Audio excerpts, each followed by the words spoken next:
Écoutez, on se le cachera pas, en fait, le district du Coteau-Rouge que je représente, en fait, faisait anciennement partie d'une ville qui s'appelait la ville de Ville-Jean-Cartier, qui a été un des derniers bidonvilles, sinon le dernier bidonville de l'histoire du Québec.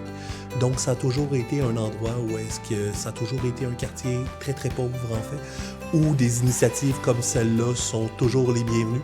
Je vous dirais qu'un petit peu le travail de tout le monde ici, les gens de métro, en fait, les gens de Jean Coutu, les gens de Super C, les gens des banques alimentaires du Québec, votre apport est absolument essentiel dans un milieu comme celui-ci, en fait. Vous aidez tous les organismes communautaires, dont Initium, à créer un tissu social alentour des plus démunis de la société. On se demandait chez Métro comment on peut avoir un impact encore plus concret, faire plus et faire mieux.